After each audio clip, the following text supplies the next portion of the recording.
Hi, everybody, and welcome back to another edition of Beyond the Cage. I'm your host, Jim Gramm, and joining me once again as a special guest co-host, my good friend Billy Brant. Here on the program, we're going to go over some headlines today. We're also going to recap UFC 187 from this past week on pay-per-view, and to end the show, we're going to pick the 6 main card fights for UFC Fight Night Goiania. I don't know. It's in Brazil, either way. On Fox Sports 1 this Saturday with the main event of Carlos Condit and Thiago Alves for the main event in the welterweight division. And as I said, I welcome in Billy Brant back. You were here 2 weeks ago, so fans hopefully remember you. So how's it going, Billy? Nice, man. Good to be back. Day out. Let's talk some fights. Dave once again had some scheduling issues this week, so thanks again, Billy, here for filling in on the program. Let's start off right away. A lot of the headlines we're going to talk about are coming out of UFC 187, so I kind of want to dive right into it. And first of all, I want to say that this was an excellent pay-per-view. However you saw it, I think you got your money's worth, whether you went to a bar, whether you bought it, whether you went over a friend's house. Whatever you did, I think you got your money's worth with UFC 187. I just want to say it off the bat. First fight of the night, only fight on the main card that didn't go to a finish, but still a really exciting fight in the flyweight division as two of the top 5 members of that division fought each other. John Moraga against Joseph Benavidez. And looking at the first round, I thought Benavidez took it pretty easily. He got that takedown and was able to control most of that first round, actually officially credited with 2 takedowns. The second round, pretty even. I probably would have gave that to Moraga. I thought he landed a little, better of the 2 shots in terms of the feet. Benavidez did get a takedown, but didn't do much with it in that round. Then in round number 3, Benavidez was able to secure his 4th takedown of the fight early in that round, and Moraga really couldn't do much at that point. I think he might have been a little tired, kind of expended a lot of energy, especially in that short burst there at the beginning of that third round, that first minute and a half, trying to finish, knowing that he might need a finish to try to win this fight. Benavidez then got the takedown and dominated. And looking at the overall numbers, Benavidez outstruck Moraga 116-55, 4 of 6 on his takedowns, 0 for 3 in takedowns in Moraga. But really that big disparity in the striking came from that third round, like I said, which Benavidez dominated as he outstruck Moraga 57-11. And that pretty much, to me, secured the fight for him. And kind of looking at this and what it means for the division, obviously Benavidez stays the number 2 guy. He's been the number 2 guy. He stays the number 2 guy. And for Moraga, I think it shows that he can stand and strike with anyone in this division because Benavidez is dangerous, and he cracked him quite a few times in that fight. But his weakness is still not doing enough off his back, not even just submission-wise, but not doing enough to get back to his feet. And that proves to be Moraga's weakness. Yeah, Moraga's real tough, man. He's good, but Benavidez, he has a long road back to that belt, so I think he just went out there, edged it out a little more, did enough. I think, how many fights do you think he has left to get back to a shot? It's going to be a lot, but I mean, Moraga's tough. That's a good statement on his way back. Yeah, he's in a very difficult position. Mm-hmm. Most fighters in his position do not get that third shot. Very rarely has a fighter, really regardless of title, go 0-2 and then get that shot. The only 2 occasions I can really think is when Donald Cerrone fought Ben Henderson earlier this year. Now, of course, both those fights were outside the UFC, but still he got that shot. And then same thing, Rampage Jackson against Wanderlei Silva. He was 0-2 against Wanderlei, and Pride got the third one here. And the only UFC one I can remember is Penn against Edgar, in terms of all 3 fights taking place in the UFC. Now, Tito and Chuck were supposed to fight a third time. If fans can remember, they coached against each other on The Ultimate Fighter, but then Tito got hurt. They inserted Rich Franklin for the last week of the show. Why? I don't know. That made no sense. And then he fought Rich Franklin. I think that was UFC 115, and then that's when Rich Franklin knocked him out, and ended his career. So those were the only times. So it don't happen too often. And for Benavidez, I think he's holding out for Mighty Mouse being forced up because he's too good, and then Benavidez becomes champion. I think maybe that's what he's holding out for. That, or if Dodson gives him a run, freshens it up. That's true. Somehow, if Dodson does win, obviously Benavidez has not fought Dodson, so that also changes things as well. But speaking of Dodson, he fought on the undercard, and I just want to bring this up because he gets the title shot because there's no, he was supposed to get it before, but I think because he fought a friend and training partner, Makovsky, he didn't really try that hard. I think Makovsky did. I mean, when you try to take someone down 17 times and not get one, I feel like you're trying. You know what I mean? 'Cause if you weren't trying, I feel like you stop at, I don't know, 7. Like, at what point do you realize, if you're Zach Makovsky, and go, I'm just not taking this guy down? I don't know. I feel like that's before 17. Man, Dodson's tough on the feet, though. He's got some hands. Power. He does, but... I mean, you try 17 times, and you fail every single time. I'm just saying that, like, I mean, I've never been in the ring and stuff, and, I don't have a game plan and whatnot, but I just feel like if you're trying to take down somebody that many times, I would have stopped before. I mean, yeah. I don't know. But, yeah, so Dodson gets the win, and like I said, probably fights Mighty Mouse coming up here in a few months, but that was not a great fight. And also, speaking of robbery, a lot of people were upset about the Rafael Natal and Uriah Hall fight. At the end of the day, that was a bad fight.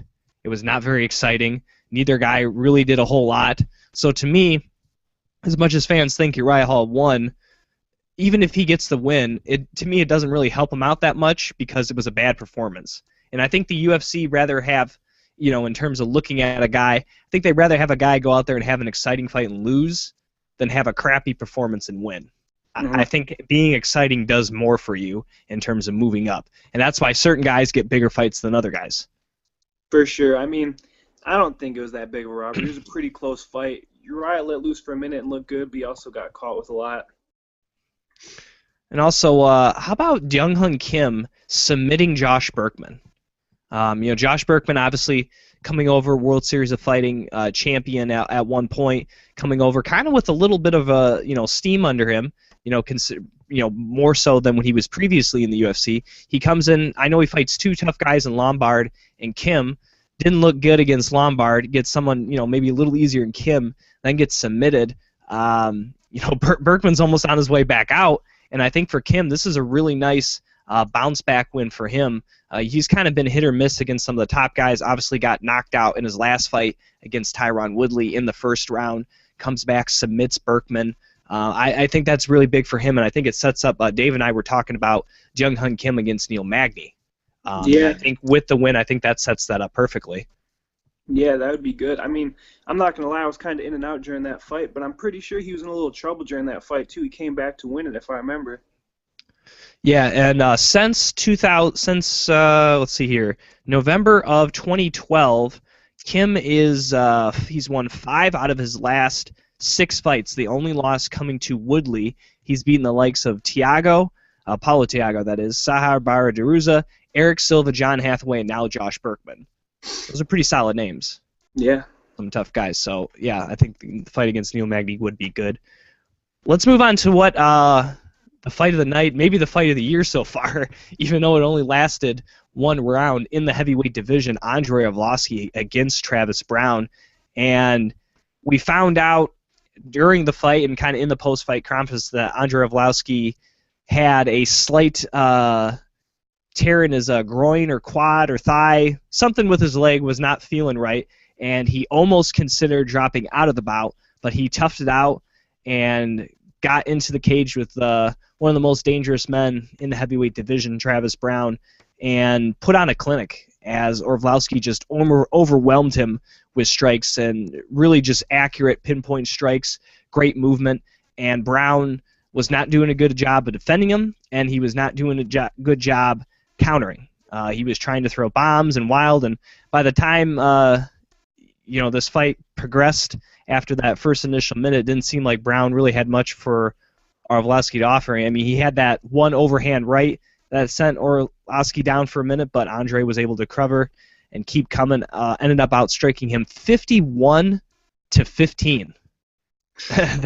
that's just domination. And like I said, just output-wise in terms of thrown, Arlovski threw 85 strikes to just 38 for Brown. And I think that kind of goes to show you maybe, instead of quality in terms of power, quantity. And I think that's what Arlovski was going for. He just peppered Brown, and Brown didn't have an answer. And Andre Arlovski ends up keep coming and gets the first-round knockout at 4:41 in the first round. And boy, if anyone thought Andre Arlovski was dead, I think these last two fights had proved that he still has something left in the tank. Yeah, I'm not going to lie. I think I was one that I sort of counted him out, and I didn't expect it, and that's part of what made this fight so exciting. I haven't been out of my seat for a fight in so long, just blown away. And it's good to see, and he looked precise. His combinations are beautiful. Great fight.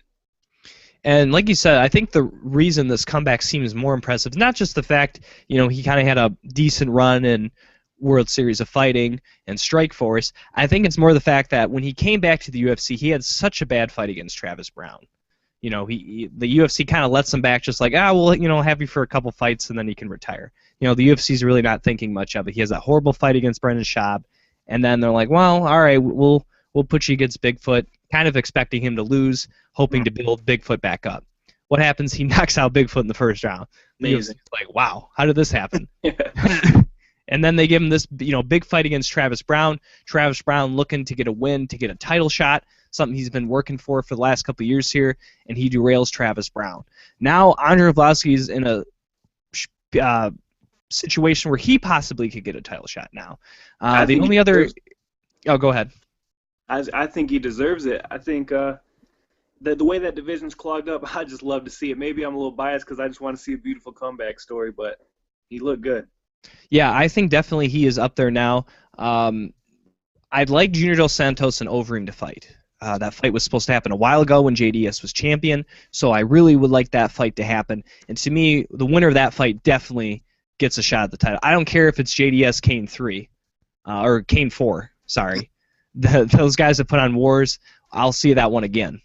So, and if Overeem wins and beats JDS, who was only lost to Cain Velasquez, that's legit. Overeem deserves a shot at the title. The only guy I think may have a claim to kind of possibly stop the title shot of Arlovski is Stipe Miocic, coming off a dominant victory over Mark Hunt, and obviously we still got another couple weeks here before Verdum fights Cain Velasquez. So there's a whole bunch of situations, but I would not be opposed to Andre fighting the winner of Cain and Verdum. Nope. Completely agree. I'd like to see it. If anyone else, I think Stipe I'd be more happy with, only because I don't like MMA math, but Overeem's kind of lost to Brown pretty dominantly. Brown was ranked 3 in the world. This win is huge, so I think Stipe is the only other person I would put above him. The next fight of the evening was in the lightweight division as Darren Cerrone took on John Medeski, and I give Medeski all the credit in the world. He's obviously put in pretty much like a lose-lose situation here, taking on the Cowboy on short notice, the toughest guy he's ever fought in his career. And I have to admit, even though he lost, I thought he held his own pretty good. I thought he actually performed better than I thought. I thought Cerrone was going to run over this guy. Medeski really wasn't going to stand much of a chance. But if you look at the striking numbers, Medeski actually outstruck Cerrone by 1, but so in terms of landed, he was right there.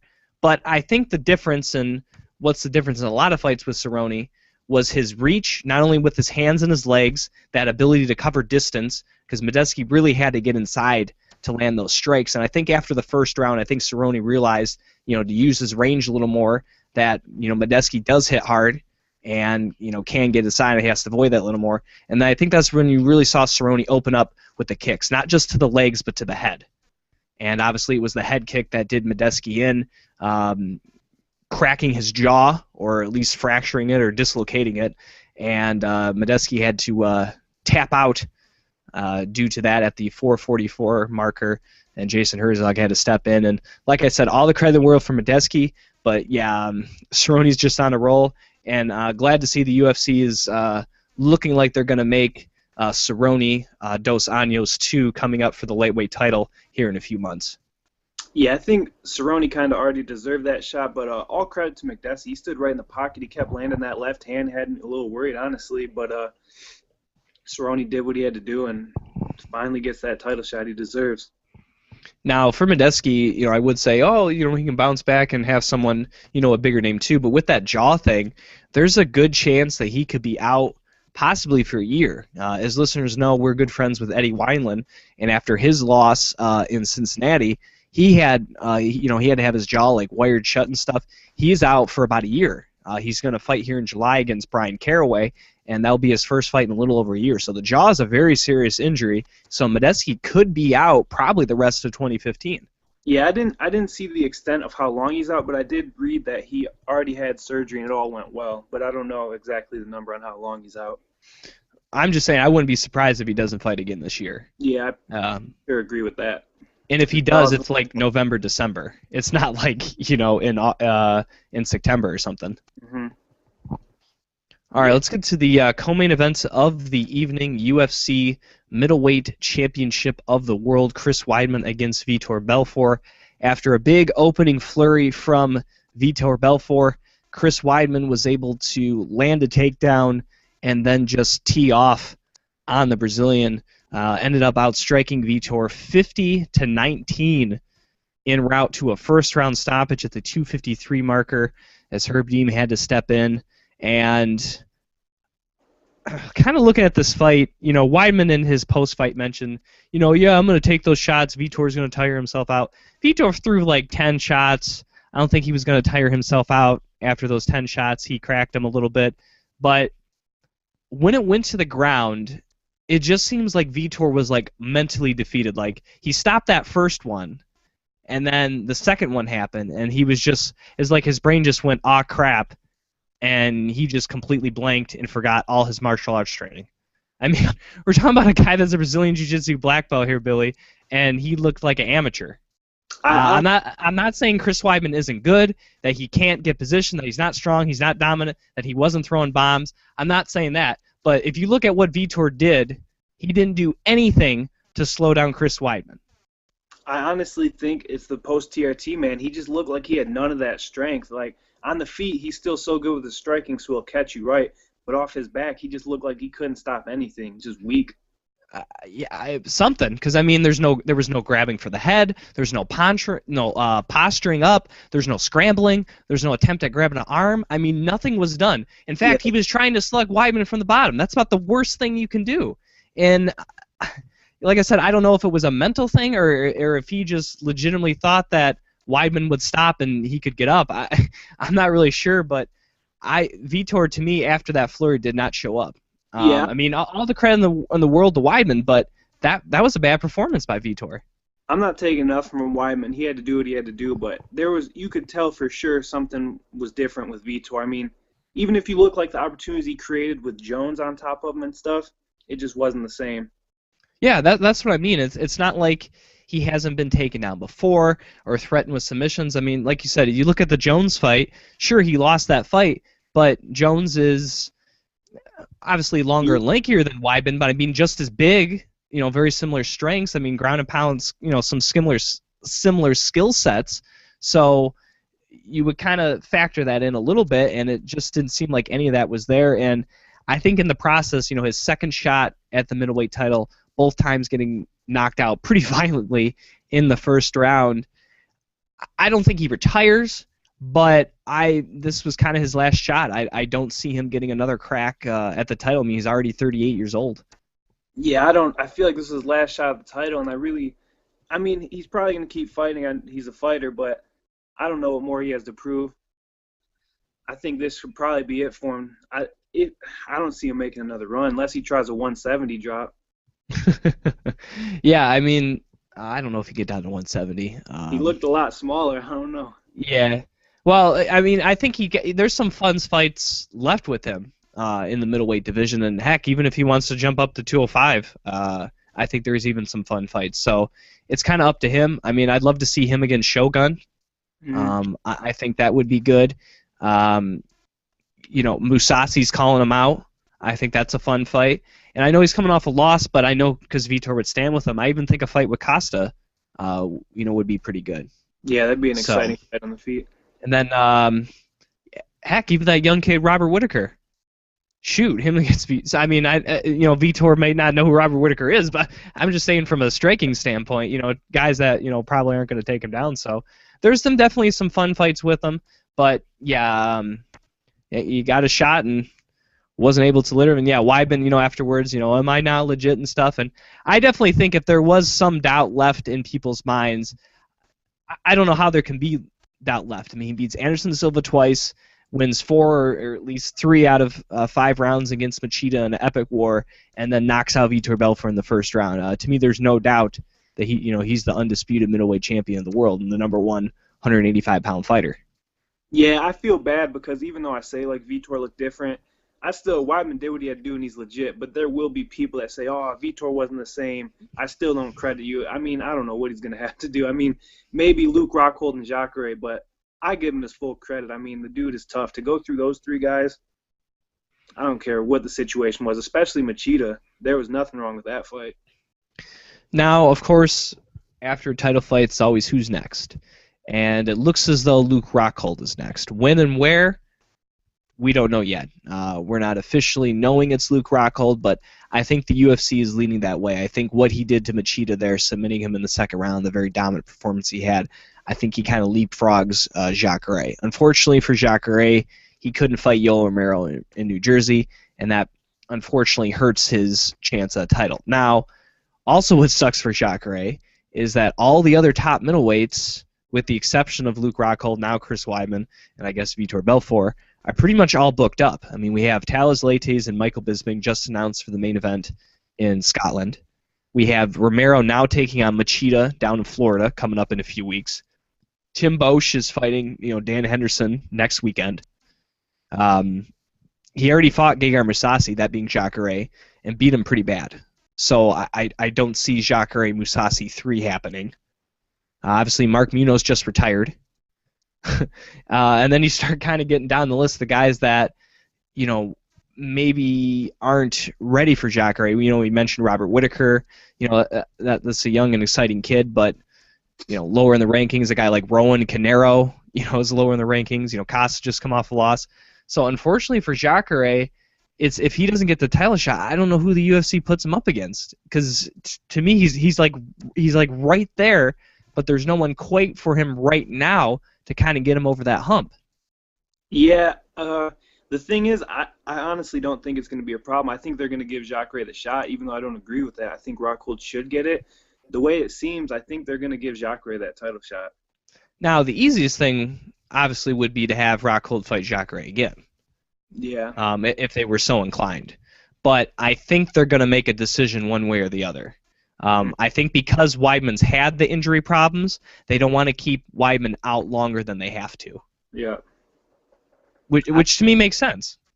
Yeah, 100%. And I mean, yeah, I think they're going to give it to Jacare. And as for Rockhold, I kind of feel bad for him because I do think he deserves it.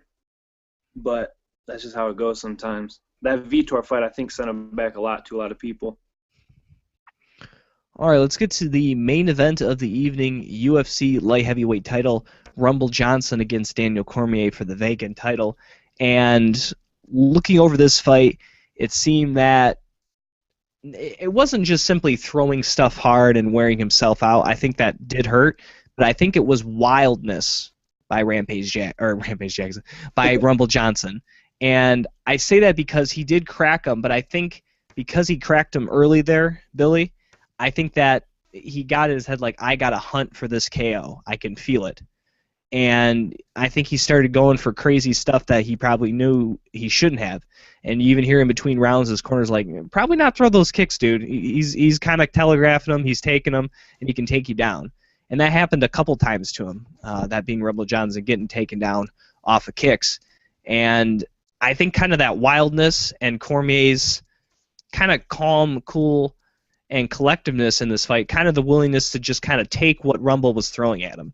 I mean, they're really, I think besides the first round, Cormier really wasn't initiating a lot. He was kind of waiting to see what Rumble was doing and reacting.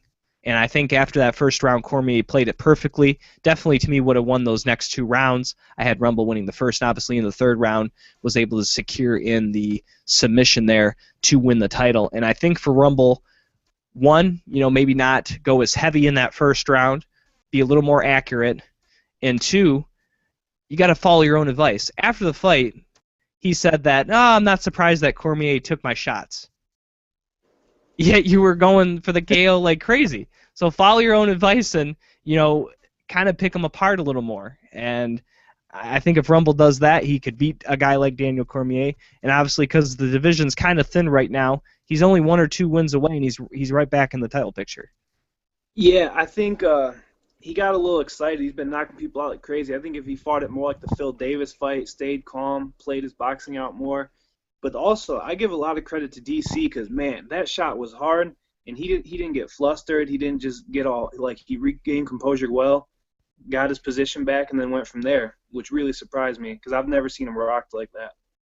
Yeah, looking at the overall numbers, Cormier outstruck Johnson 70-28 and was successful on 3 of 8 takedowns, with 2 of them coming. With 2 of the takedowns coming in the first round there. So, like I said, Cormier fought good. He, like I said, he did a good job of adjusting, and obviously not only adjusting in the middle of this fight, but I think adjusting from his fight against John Jones, where he admits he had a lot of motion, kind of maybe went out a little more hard those first couple rounds, draining him the last couple. And I think he had a lot better, with his pace under control in this fight. And looking at what he said afterwards, obviously he's looking to get a rematch against John Jones. That's not going to happen for a while. We still haven't even got a sentencing for John Jones in his pending criminal case. And then obviously that has to resolve before the UFC's indefinite suspension happens. So we're looking at, we're already pretty much June 2015. I wouldn't be surprised, Billy, if it's not till June 2016 or even later before we see John Jones even looking to be scheduled for a fight. Yeah, I don't even think we'll see the fight again, honestly. I think DC is going to lose by the time he comes back. He's going to fight Ryan Bader. I assume that's what they do next because they're not going to make him wait too long. I think he'll win that fight, but after that, there's a lot of guys that pose a problem for him. And let's not forget he's going to be turning 37 this year. Mm-hmm. That's another thing. He is up there. He started MMA real late, which is amazing how far dominant he's been. But now, go ahead. John Jones' situation is going to take a while to take care of. I don't think it's going to be as fast as some people think. And one thing I want to bring up just real quickly, and it's kind of a little bit of a tangent, but Joe Rogan and Mike Goldberg kept on bringing up the fact that Cain Velasquez was hurt and Cormier couldn't train with Velasquez for the Jones fight, but he could train with Velasquez for this fight. And they were trying to make that seem like that was the reason he lost to John Jones, because he couldn't train with Cain Velasquez. And to me, that's complete crap. John Jones is a completely different dude than Cain Velasquez. We're talking about a dude that's 6'4" with an 84.5-inch reach. Cain Velasquez is not as tall as John Jones and definitely doesn't have that type of reach. Different type of striker, different type of, game plan and MO, and just a different type of athlete. So I'm not saying that training with Cain wouldn't have helped him, but he's trained with Cain so much. Is there that much more he would have got out of, the Jones fight by training with Cain Velasquez? Yeah, you know what I mean? Like, that's such a weird thing to bring up. I'm not going to say that training with Cain's not going to help you, because it for sure is he's dominant, but it's just to hype the next fight. It can't make that big of a difference. It for sure helps, but you got to hype the next fight. If anything, a guy that he's been training with for years as well, Luke Rockhold. To me, Luke Rockhold, obviously the guy he did train with, would have been more of an emulated with Jones than Velasquez, because Rockhold's 6'3". He's similar in height, has the kicks, the longer reach. If anything, Rockhold emulates John Jones more than Cain Velasquez. Yeah, I think it's just dealing with the strength and those scrambles and stuff like that. But like I said, I think it's just when you hear that new promo, that's going to be one of the things they put out there to sell the fight. Didn't they? I think it was for the Jones fight. Maybe it was for the fight before. But didn't they mention they brought in that Ukrainian guy or the guy from Hungary that was the world Greco-Roman champion? Isn't that pretty darn close to Cain Velasquez? Yeah. You know what I mean? Who knows, man? All Some of right. the they bring up is just. I just had to bring that up because that really bothered me how many times they mentioned that. But as you mentioned, Ryan Bader appears to be the next contender for the light heavyweight title. Obviously, he was supposed to fight DC next weekend in New Orleans. Obviously, that didn't happen. And because he's the only major light heavyweight with a winning streak, I think kind of by default, he gets a shot here at the title. It's unfortunate because I don't think he deserves it, because that fight against Phil Davis was probably one of the worst fights I've ever seen of two top 10 fighters, and I just feel like he's getting a gift of a title shot. I would really like him to fight somebody, and unfortunately, as somebody is probably coming off a loss, but I just feel like he should be fighting somebody else. Even if it's someone we never heard of, I just feel like he should have one more fight before kind of getting this gift of a shot. But maybe the UFC, like you said, wants to keep, kind of move out of the John Jones era, have Cormier defend as quickly as he can to try to kind of establish, the new light heavyweight division, and maybe, like I said, Bader kind of gets lucky there and gets the shot. Yeah, that division's so tough at the top. A lot of those good guys are on losses still because everyone is so strong up there, like Gustafsson, all those guys. But, I mean, yeah, honestly, I think DC is going to dominate him. I don't see Bader posing much a threat after watching that Phil Davis fight. But it's just, you got to get DC's face out there as much as you can. He's your new star. It would be an interesting thing. I think, don't they have a Fox fight scheduled later this year? They usually have one around December, November. Pretty sure they do. That would be a perfect fight for Fox, because I don't think that's a great pay-per-view to headline, like just them by themselves. Especially when... Yeah, go ahead. DC's on that Fox panel, so he's known all those faces and everything. So I just think that would be a good one on free TV. Yeah. And not a pay-per-view. Will they do it? Probably not, but... Now, if it's on a pay-per-view with another fight like this one, another title fight, that changes the game, obviously. Yeah, because I didn't even think they could have headlined this card, but you just got to get DC's face or the winner of that fight at the time, whoever it to be. Maybe they can do DC Bader and then put Mighty Mouse Dodson too.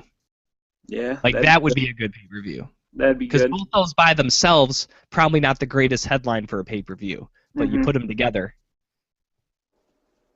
We'll see. That'd be worth it. All right, let's get to UFC Fight Night Goiania. Goiania? I don't know. Anyways, whatever. It's down in Brazil this weekend. Fox Sports won 6 fights on the main card. The first fight is in the lightweight division, as one of the former members of Tough Brazil is taking on one of the winners of the Tough Smashes, Francisco Trinaldo, against Norman Park. Looking at this matchup here, I think Norman Park he's a little bigger, 5'11", and I think a little stronger, but I think the power goes to Trinaldo. Looking at their last couple of fights, 3-2 in his last 5 for Trinaldo, winning his last 2, and looking for Park, he has won 3 of his last 5, one of them being a draw, his most recent a loss to Gleason Tebow. Obviously, that fight against Tebow, not very exciting, and something Norman Park, I think, has to work on. His willingness to clinch with Tebow amazed me in that fight. And Norman Park is a guy that has solid boxing, not exactly great power, but he has good footwork when he puts it to use. I mean, we've seen him put it to use, and he didn't do that against Tebow, and that's the main reason why he lost. Now, against Trinaldo, I think he has to use that game plan I thought he would use against Tebow. He's got to use footwork, he's got to use head movement, and he's got to stick a move. Because I think Trinaldo, very similar to Tebow, a little shorter guy, a little stockier, has some power, and I think getting in close with him, I think, just plays into his game plan. And we got to see Norman Park moving around, because if he's not moving around, I think he may end up with another loss here. Yeah, he's got to come in with some sort of better game plan. Norman Park kind of, I don't want to say that he was overrated, but he got in that big Conor McGregor hype with all those Irish guys, and I don't feel like I've seen enough of him yet. But that Gleason Tebow fight, I just didn't like his game plan going into it. Yeah. Yeah, he definitely has to step up, and yeah, that Gleason. I mean, you want to talk about like Phil Davis and Ryan Bader, that fight there with T-Bow and Park, not a good one. So hopefully this time around, I think he also didn't he kick off that card, the Boston Was card. it? Uh, I think it was. I'm not quite sure though. Okay, so the UFC's kind of giving him a second shot here to kick off the card, and we'll see if he doesn't disappoint this time.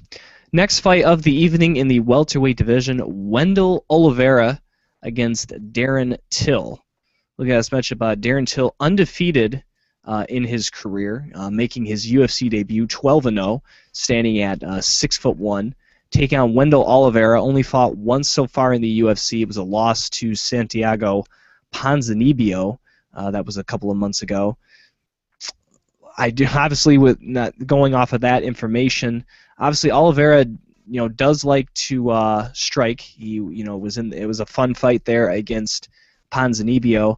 Obviously, his opponent Darren Till, no, really, other than being listed as a southpaw and 6'1", should have the height and reach advantage. But I think just based on experience and being in there, I'd have to give a slight edge to Oliveira.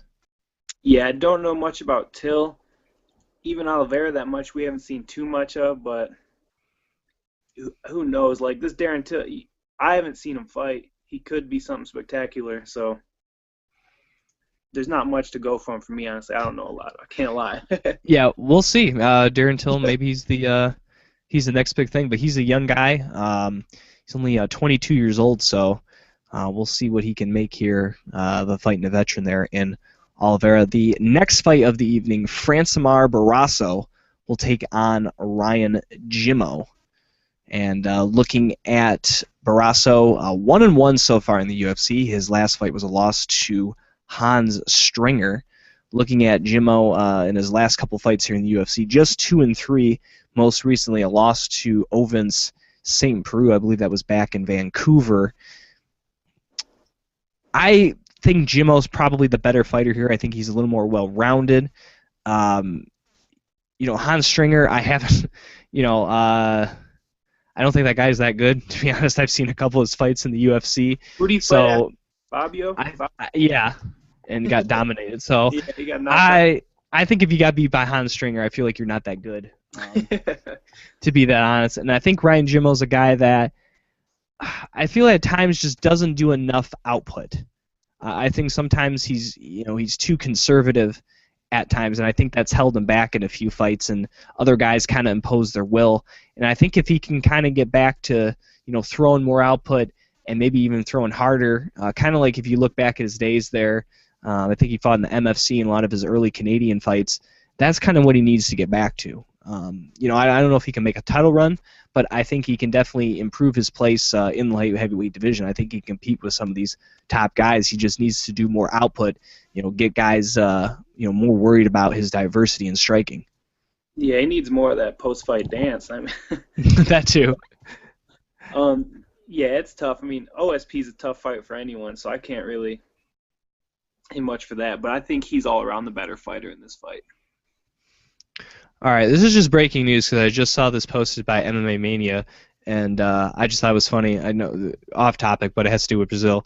Betch Correia is just quoted as saying, "I hope Ronda Rousey doesn't kill herself after I humiliate her at UFC 190." It's absolutely ridiculous. That's why. There's nothing you can even say about that. I mean, it's one thing to say you're going to gut someone like a fish.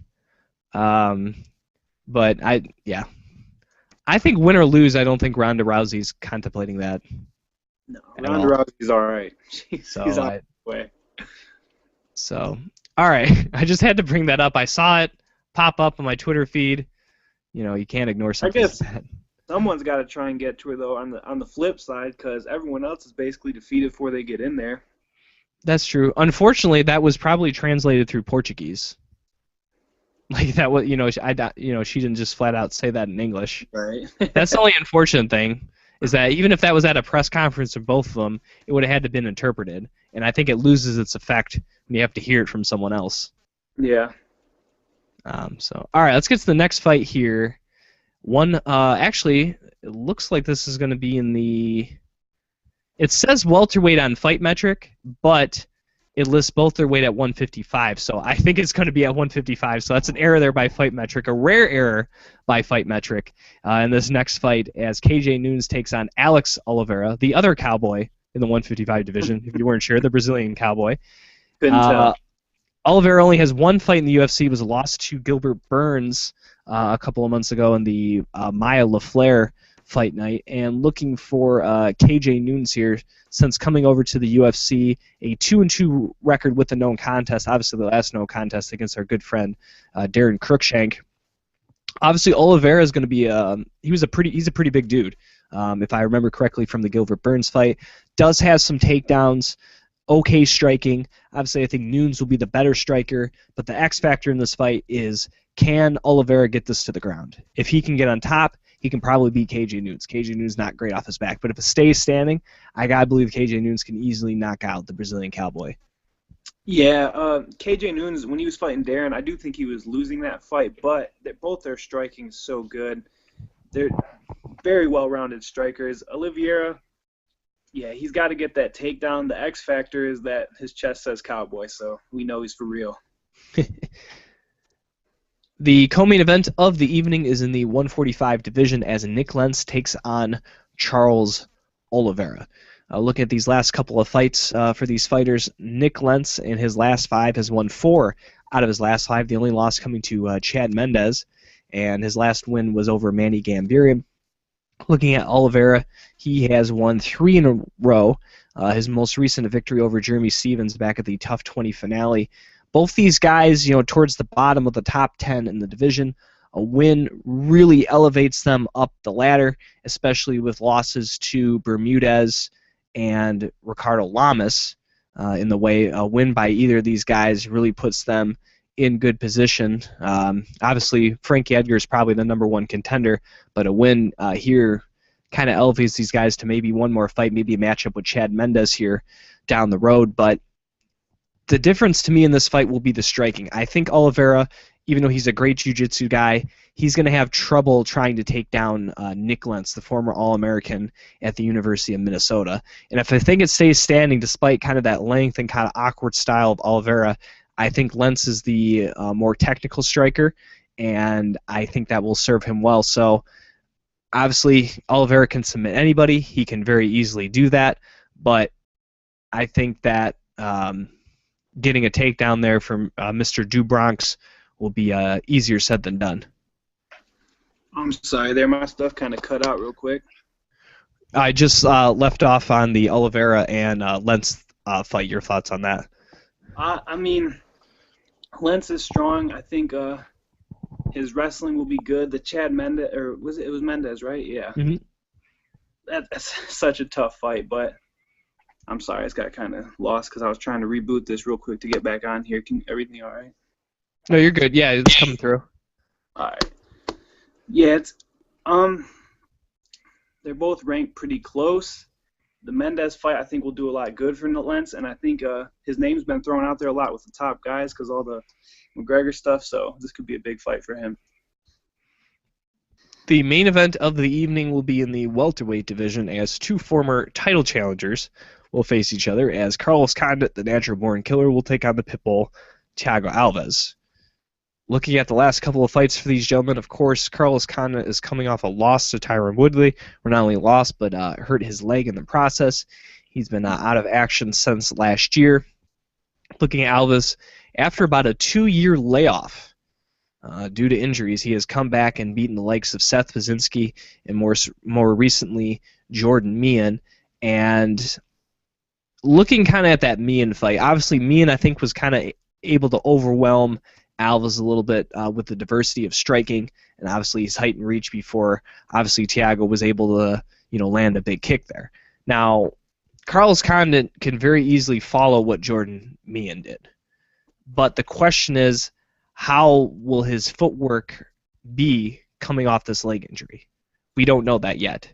And if his leg is 100%, and it's the Carlos Condit that we remember before, he hurt that leg against Tyron Woodley. I think very easily he can beat Thiago Alves. But if he's not able to move as well, if he's hesitant on kicks and stuff, that kind of plays into Alves, who can capitalize on stuff like that, who capitalize on closer range and clinch work. And using his, he's a big guy there at 170 pounds, despite only being 5'9". So obviously, the more this fight is in the pocket, it favors Thiago Alves. But the more Condit can keep this thing at range, it favors the natural-born killer. Yeah, this is a strange fight because I feel like if Condit is 100% how he used to be, this will be a strong fight for him. I feel like he'll be mean, but a lot better, and he'll be able to get the job done.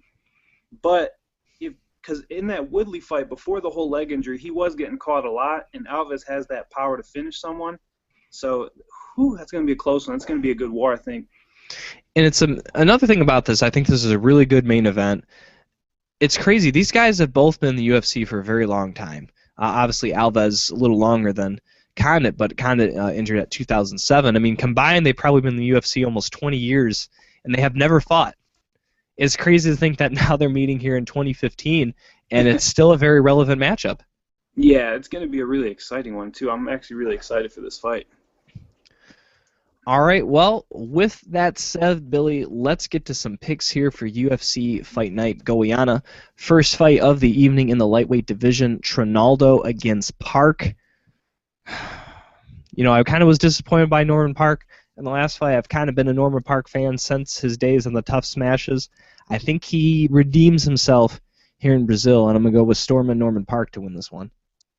I'm going to go the opposite. I think Francisco Trinaldo is going to get it done. The next fight of the evening in the welterweight division, Wendell Oliveira against Darren Till. Darren Till is making his debut, so I usually don't pick guys making their debut, so I'm going to go with Oliveira in this one. Also, I'm going with the mystery. This dude, Darren Till, doesn't have a picture, so he's going to be the next big thing in my eyes. He does have a picture. It's of Brian Ebersol, who Dave and I got to interview this Saturday. If you haven't listened to already, check it out right here on our YouTube channel, youtube.com/BeyondTheCage podcast, to get Brian's thoughts on his upcoming fight next weekend in New Orleans. It's a beautiful plug. Boom, that's how you do a transition. No, but seriously, the shadow that they show is Brian Ebersol, if you didn't know that. I honestly didn't. That's kind of interesting. Yeah, so if you look at a picture of the shadow and then look at a picture of Ebersol. It makes sense now. I can kind of see it when you say it. Yeah, so I don't know if I forgot to ask him, but I think we have asked him about him being the shadow, but I forgot if he got like any extra money or anything, if that's in his contract that he gets to be the Photoshop shadow. Awesome. All right, the next fight of the evening, light heavyweight division, Francimar Barroso against Ryan Jimmo. Like I said, if you lost to Hans Stringer, I'm not sure if you're that good, so I'll go with Ryan Jimmo on this one. Yeah, I'm agreeing there. Ryan Jimmo should take it, and we'll get to see a beautiful dance afterwards. KJ Nunes against Oliveira in the lightweight division. I think Oliveira has a chance in this fight, but I think KJ Nunes will catch him with something. So give me the man from Hawaii to win this one. Yeah, I think KJ Nunes, round 2 knockout. Co-main events of the evening, featherweight division, Nick Lentz against Oliveira. Like I said in the breakdown, Oliveira I firmly believe he can submit anyone in this division. Probably the best submission artist in the division. But I think he's going to have trouble taking down the former All-American from Minnesota. And I think when it comes to stand-up, I think Nick Lentz is just a little more technical. So give me the man known as the Carney to win this one. Yeah, I think Nick Lentz, that wrestling, pulls a decision. Main event of the evening, Carlos Condit against Thiago Alves in the welterweight division. Very excited for this fight. I think both men have a good chance to win, can knock each other out. But I think the range and height, and I think his footwork's going to be back to normal. I'm going to go with the natural-born killer to win this one. Yeah, I'm going to say it's not easy, too. I'm picking Condit, but it's not that confident. This fight could go either way. Alves has that power. Who knows how Condit shows up, but I'll pick Condit. Okay. Anything else to add before we end the program here, Billy? Nothing much for me. Thanks for having me on again. Hopefully it was a good show. All right. He is Billy Brant. If you're interested in following his thoughts on MMA and life in the world, you can follow him on Twitter at WBrant21. I, of course, am at GM Gramm. Want to send a couple of shout-outs to our friends at MMAinsider.net, MMAforlife.ca, top-rated MMA, and, of course, the man, the myth, the legend, AJ Hiller, with the #1 collection of MMA memorabilia at MMA Signatures USA.com. For Billy Brant, I am Jim Gramm, and thank you for listening to another edition of the Beyond the Cage podcast.